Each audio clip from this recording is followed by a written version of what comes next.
조선 중기 한양에서 멀지 않은 개성고을에 김부자라고 불리는 사람이 있었습니다. 본명은 김만석이었는데 워낙 재산이 많아서 고을 사람들이 모두 김부자라고 불렀습니다. 김부자의 집은 고을에서 가장 큰 기와집이었고 대문 앞에는 높은 돌기둥과 소슬대문이 서 있어 멀리서도 한눈에 알아볼 수 있었습니다. 김부자는 논밭만 해도 100마지기가 넘었고 한양과 부산을 오가는 상단도 운영하고 있었습니다. 또한 고을의 주점과 여관, 그리고 곡물 창고까지 소유하고 있어서 돈이 물 흐르듯 들어왔습니다. 하지만 이렇게 많은 재산을 가지고도 김부자에게는 한 가지 큰 근심거리가 있었습니다. 바로 49살이 되도록 슬하에 자식이 없다는 것이었습니다. 김부자의 부인인 정씨 부인 역시 나이가 43이 되어 아이를 가질 가능성은 점점 희박해져만 갔습니다. 정씨 부인은 원래 한양의 명문가 출신으로 시서와에 모두 능통한 재원이었습니다. 김부자와 혼인한 후에도 집안을 훌륭하게 꾸려나갔지만 자식이 없다는 것만은 어쩔 수 없었습니다. 두 부부는 매일 밤 침실에서 한숨만 내쉬며 이런 대화를 나누곤 했습니다. 여보, 이 많은 재산을 누가 물려받을까요? 우리가 죽고 나면 이 모든 것들이 어떻게 될까요? 걱정 마시오. 하늘이 우리에게 반드시 자식을 내려주실 것이오. 아직 포기하기에는 이르오. 하지만 제 나이가 벌써 나이가 많다고 해서 아이를 못 가지는 것은 아니오. 너무 걱정 마시오.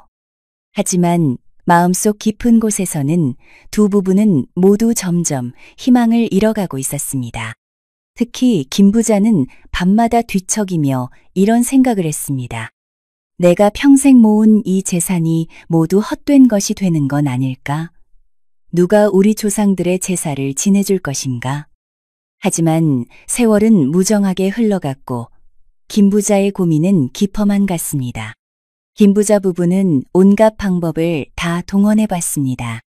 유명한 무당을 불러다가 굿도해봤고 산속 깊은 절에 가서 백일기도도 드렸습니다. 심지어 한양의 명이라는 의원을 금은보화로 모셔와서 온갖 비싼 약재로 몸을 보하기도 했습니다. 하지만 아무리 노력해도 아이는 생기지 않았습니다. 친척들이 종종 찾아와서는 뜻 깊은 말씀을 드리곤 했는데 겉으로는 위로의 말을 하지만 사실 그들의 속마음은 김부자의 재산을 노리는 것이었습니다. 어떤 친척은 이렇게 말하기도 했습니다. 형님, 그렇게 걱정만 하지 마시고 양자라도 드리시지 그러세요? 저희 집 둘째 아들이 참 똑똑한데. 또 다른 친척은 이런 말을 하기도 했습니다.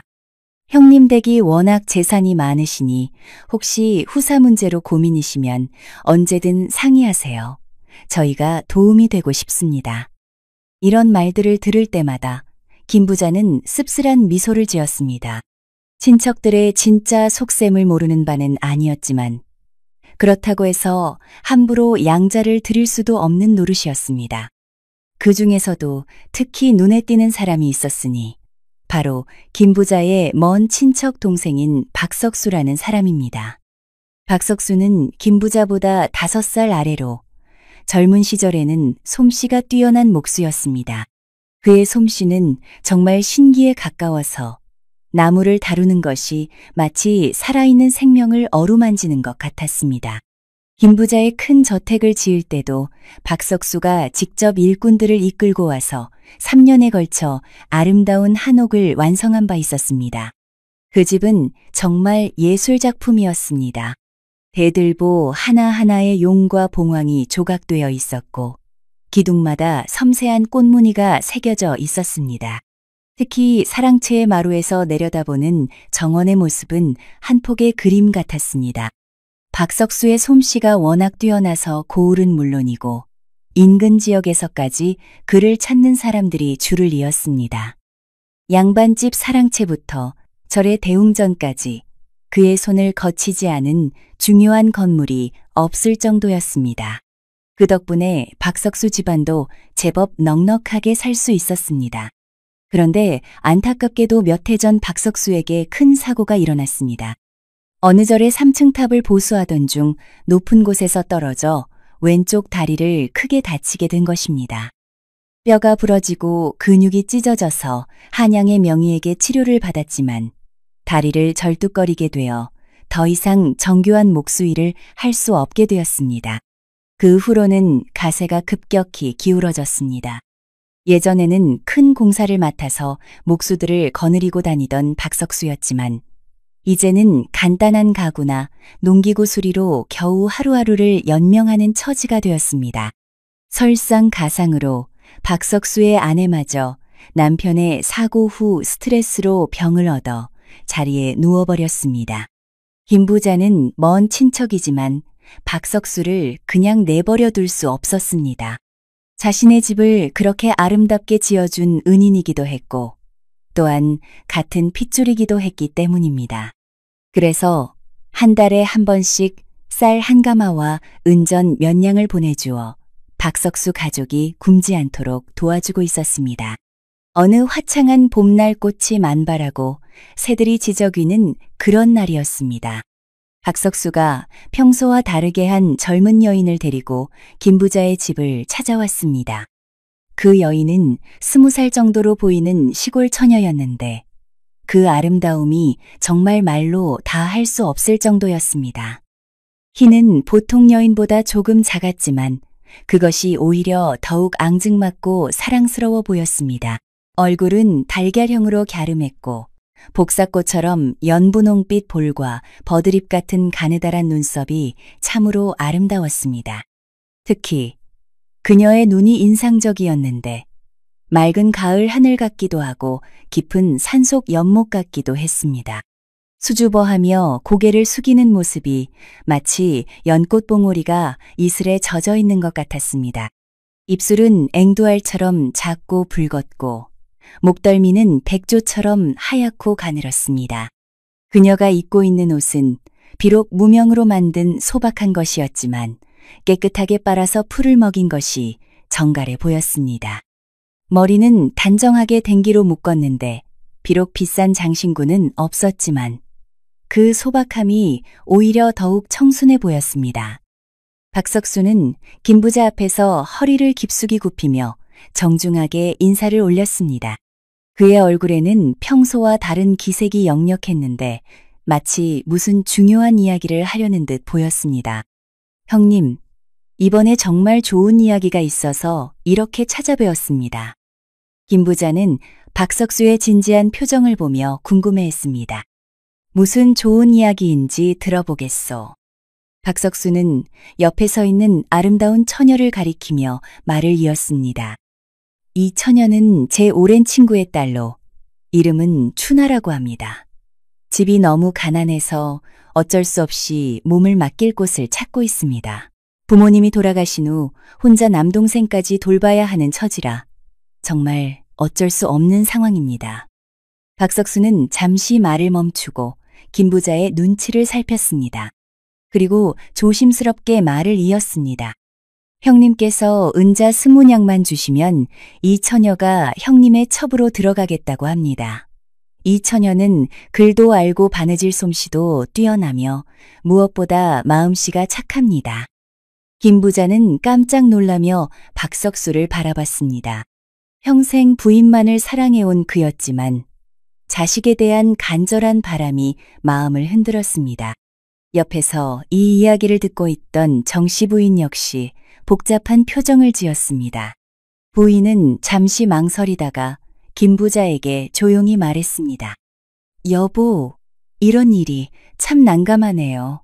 하지만 우리에게 아이가 없는 것도 사실이고 김 부자도 마음이 복잡했습니다. 한편으로는 부인에 대한 미안함이 있었고 다른 한편으로는 후사에 대한 간절함이 있었습니다. 그는 춘하를 다시 한번 자세히 바라봤습니다. 정말 아름다운 여인이었고 무엇보다 건강해 보여서 아이를 낳을 수 있을 것 같았습니다. 김 부자는 잠시 망설이다가 부인과 눈을 마주쳤습니다. 부인이 조용히 고개를 끄덕이자 김 부자는 마침내 결심을 굳혔습니다. 그렇다면 그 처녀를 우리 집에 머물게 하겠소. 하지만 조건이 있어. 어떤 조건인지요? 이 처녀가 우리 집에 들어와서는 부인을 잘 섬기고 집안일도 성실히 해야 하오. 그리고 만약 아이를 낳으면 그 아이는 우리 부부의 아들로 키우겠소. 박석수는 기뻐하며 고개를 끄덕였습니다. 당연히 그렇게 하겠습니다. 형님. 이렇게 해서 춘화라는 이름의 아름다운 처녀가 김 부자의 집에 들어오게 되었습니다. 박석수는 약속한 은자 20냥을 받고 기뻐하며 돌아갔습니다. 춘화는 정말 아름다운 여인이었습니다. 그녀의 몸매는 마치 버들가지처럼 늘씬했고 걸음걸이는 연꽃잎이 바람에 흔들리는 듯 우아했습니다. 특히 밤이 되어 촛불 아래에서 비단 저고리를 입은 모습은 마치 선녀가 내려온 것 같았습니다. 김 부자는 그런 그녀의 아름다움에 완전히 빠져들었고 매일 밤 그녀와 함께 보내는 시간이 꿈만 같았습니다. 놀라운 일이 벌어진 것은 춘화가 김 부자의 집에 들어온 지 채 한 달이 지나지 않아서였습니다. 춘화가 아침에 일어나자마자 구역질을 하는 것이었습니다. 어머, 이것은 혹시... 부인이 급히 의원을 불러 맥을 짚어보게 했더니 의원이 기뻐하며 말했습니다. 축하드립니다. 춘화 아가씨께서 아이를 가지셨습니다. 이 소식을 들은 김 부자 부부는 하늘이 무너질 듯 기뻤습니다. 김 부자는 기쁨을 감추지 못하고 춘화의 손을 꼭 잡으며 말했습니다. 춘화야, 고맙다. 정말 고맙다.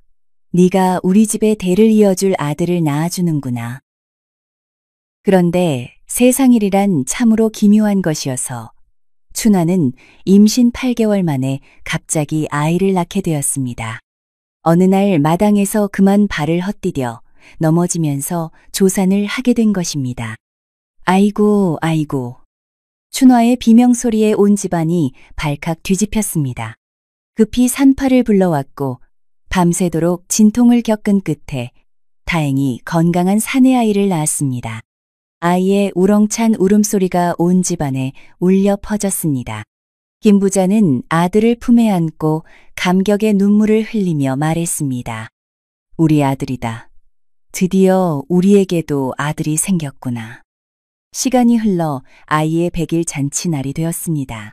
김 부자는 이 날을 위해 온 고을 사람들을 모두 초대했습니다. 큰 상을 차리고 음식을 푸짐하게 준비했으며 심지어 지나가는 나그네라도 축하 인사만 하면 누구든 들어와서 먹을 수 있도록 대문을 활짝 열어두었습니다. 여러분, 오늘은 우리 집 큰 경사날입니다. 마음껏 드시고 가세요. 김 부자의 기쁨은 하늘을 찌를 듯했고 온 마을이 축제 분위기에 휩싸였습니다. 마당에는 온갖 맛있는 음식들이 가득 차려져 있었습니다. 삶은 돼지고기, 찐닭, 각종 나물과 떡, 그리고 막걸리와 소주까지 풍성하게 준비되어 있었습니다. 고을 사람들은 모두 즐거운 마음으로 음식을 나누어 먹으며 김 부자 집의 경사를 축하했습니다. 아이를 본 사람들은 모두 한 목소리로 말했습니다. 참으로 복스럽게 생긴 아이군요. 김 부자님께서 그렇게 기다리셨던 아들이니 얼마나 귀하겠습니까? 이 아이가 자라서 김 부자님의 훌륭한 뒤를 이어갈 것입니다. 김 부자는 이런 축하 인사를 들을 때마다 입이 귀에 걸릴 만큼 기뻐했습니다.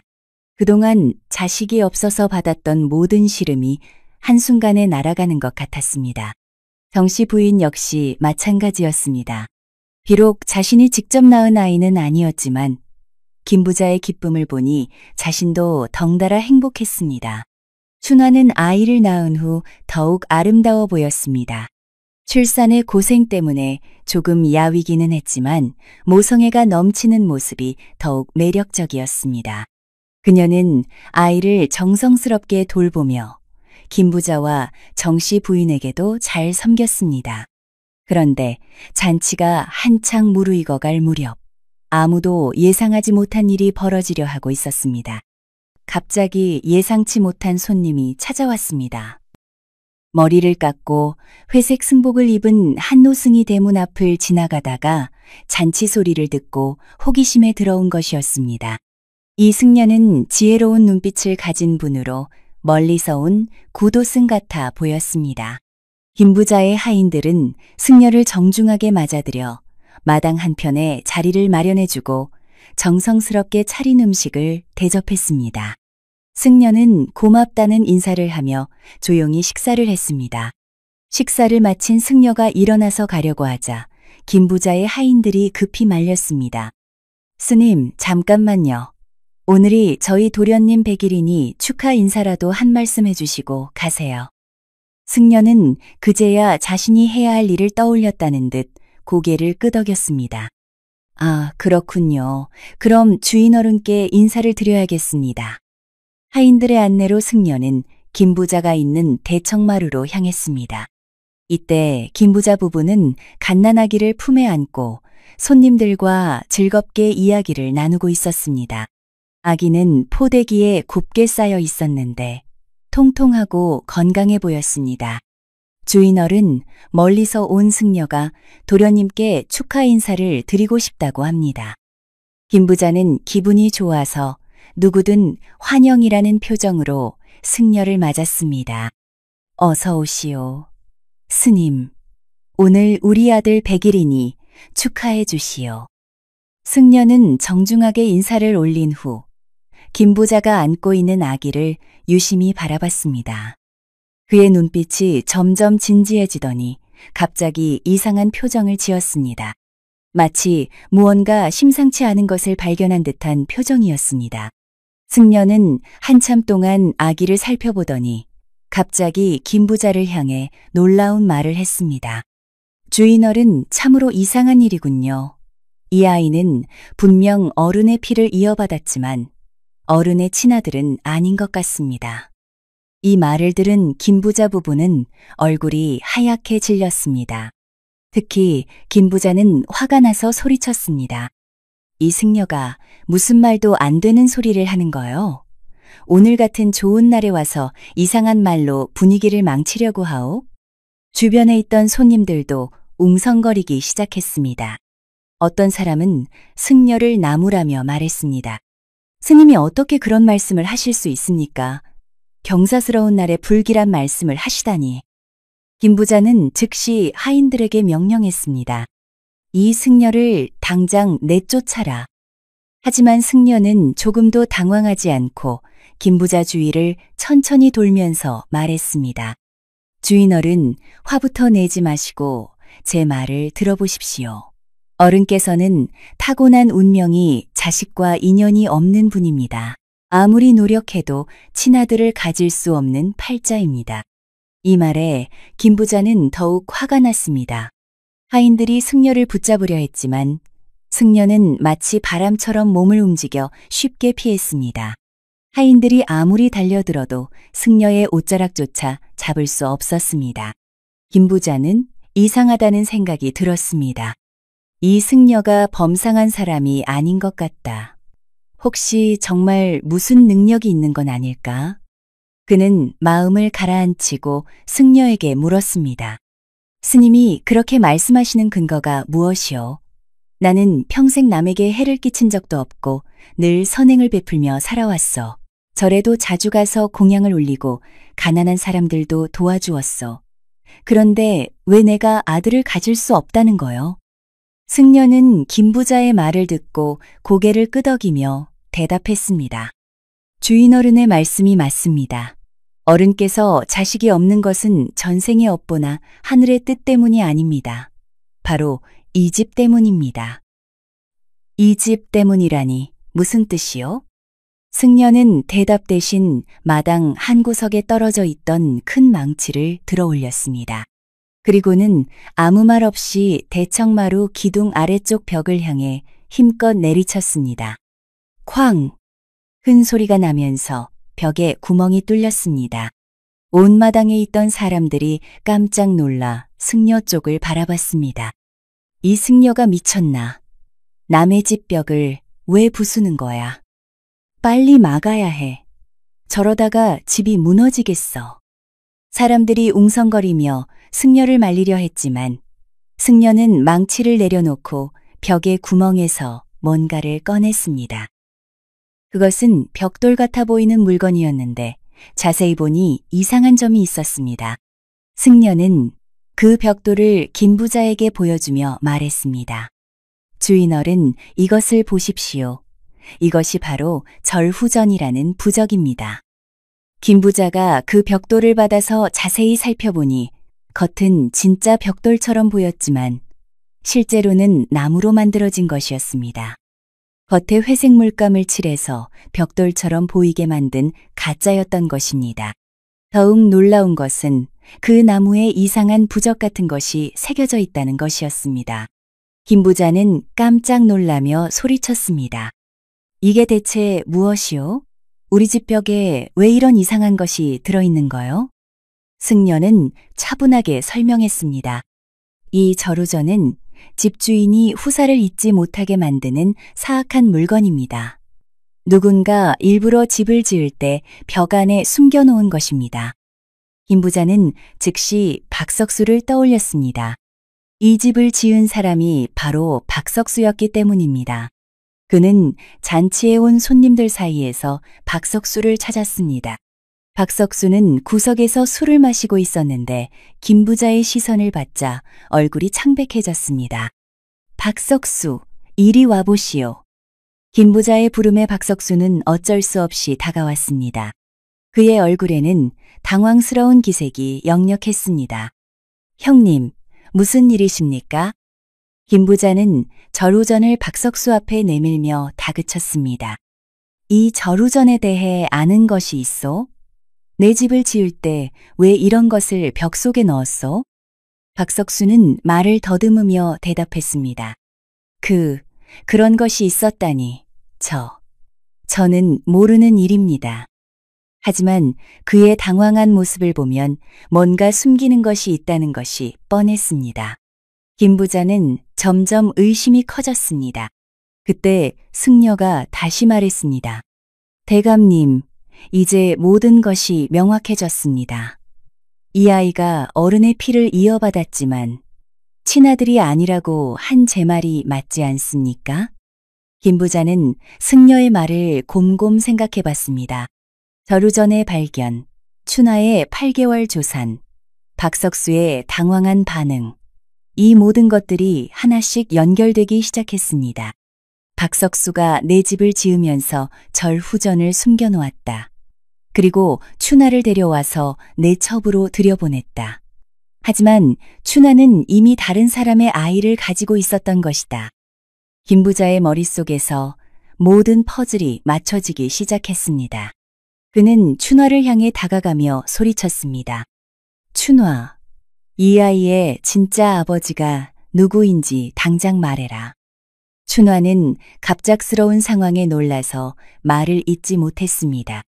김부자는 더욱 화가 나서 망치를 다시 들어 올렸습니다. 말하지 않으면 정말 큰일 날 줄 알아. 바로 그때 사람들 사이에서 한 젊은 남자가 나타나 춘하를 감쌌습니다. 아버지, 그만하세요. 춘하에게 해를 끼치지 마세요. 그 남자는 다름 아닌 박석수의 아들 박철수였습니다. 박철수가 춘하를 보호하는 모습을 보자 모든 것이 명확해졌습니다. 김부자는 분노로 떨리는 목소리로 말했습니다. 그렇다면 이 아이의 진짜 아버지는 박철수라는 말이구나. 주변 사람들이 모두 충격에 빠졌습니다. 춘하는 더 이상 숨길 수 없다는 것을 알고 울면서 말했습니다. 죄송합니다. 정말 죄송합니다. 하지만 어쩔 수 없었어요. 이미 철수의 아이를 가진 상태에서 어떻게 해야 할지 몰랐어요. 김부자는 완전히 배신감에 빠졌습니다. 그는 박석수를 향해 소리쳤습니다. 박석수, 내가 그동안 얼마나 많은 도움을 주었는데 이렇게 나를 속이다니. 박석수는 더 이상 버틸 수 없어서 김부자 앞에 무릎을 꿇었습니다. 형님, 정말 죄송합니다. 모든 것이 제 잘못입니다. 그는 눈물을 흘리며 고백했습니다. 형님 집이 너무 부유한데 저희는 너무 가난해서 어떻게든 형님의 재산을 물려받을 방법을 생각하다가 이런 짓을 저질렀습니다. 절우전을 넣어서 형님이 친아들을 못 가지게 하고 제 며느리가 낳은 아이를 형님 아들로 키우게 하려고 했습니다. 박철수도 아버지 옆에 무릎을 꿇으며 말했습니다. 삼촌, 모든 것이 저희 잘못입니다. 하지만 이 아이만은 어쨌든 삼촌의 피를 이어받은 아이니까 키워주시면 안 될까요? 하지만 김 부자의 분노는 하늘을 찔렀습니다. 그는 박철수의 뺨을 힘껏 때리며 소리쳤습니다. 이 파렴치한 놈들아, 당장 내 집에서 나가라. 다시는 내 앞에 나타나지 마라. 김 부자는 하인들에게 명령했습니다. 이들을 모두 내쫓아라. 그리고 앞으로 이 집에 발을 들여놓지 못하게 하라. 박석수 일가는 어쩔 수 없이 김 부자의 집을 떠났습니다. 춘화도 아이를 안고 함께 떠나야 했습니다. 그렇게 성대했던 백일잔치는 순식간에 쑥대밭이 되어버렸습니다. 이 일이 고을에 소문이 나자 관아에서도 관심을 보였습니다. 현감이 김 부자를 불러서 물었습니다. 김 부자, 이번 일로 박석수 일가를 고발하겠어? 이들의 행위는 분명 사기죄에 해당하오. 하지만 김 부자는 고개를 저었습니다. 아닙니다, 현감님. 더 이상 이 일로 소란을 피우고 싶지 않습니다. 그냥 조용히 넘어가겠습니다. 그 후 김 부자는 마음을 다잡고 완전히 새로운 삶을 살기로 결심했습니다. 그는 자신의 재산 대부분을 사회에 환원하기 시작했습니다. 고을 곳곳에 절을 짓고 가난한 사람들을 위한 서당을 만들었습니다. 또한 매년 많은 쌀을 가난한 가정에 나누어 주었습니다. 김 부자는 자식에 대한 집착을 완전히 버리고 대신 많은 사람들에게 도움이 되는 일에 힘썼습니다. 그의 선행은 고을 전체에 알려졌고 사람들은 그를 진정한 어른으로 존경했습니다. 그렇게 김 부자는 80세까지 건강하게 살면서 많은 선행을 베풀었습니다. 그리고 어느 봄날 잠들듯이 평안하게 세상을 떠났습니다. 그의 장례식에는 고을의 모든 사람들이 참여해서 그의 마지막 길을 배웅했습니다. 후에 사람들은 이렇게 말했습니다. 김만석 어른은 비록 친아들은 없었지만 고을의 모든 사람들이 그의 자식이나 다름없었다. 그의 선행으로 얼마나 많은 사람들이 도움을 받았는가. 진정한 부자는 돈이 많은 사람이 아니라 많은 사람에게 사랑받는 사람이다. 오늘도 끝까지 시청해 주셔서 감사합니다. 좋아요와 댓글은 영상 제작에 큰 힘이 됩니다. 옛 이모 영상을 빠르게 만나보시려면 가운데 동그라미를 클릭하여 구독을 눌러주세요. 새로운 영상이 올라오면 알림이 옵니다. 다음 동영상과 추천 영상도 재미있으니 많은 시청 바랍니다. 감사합니다.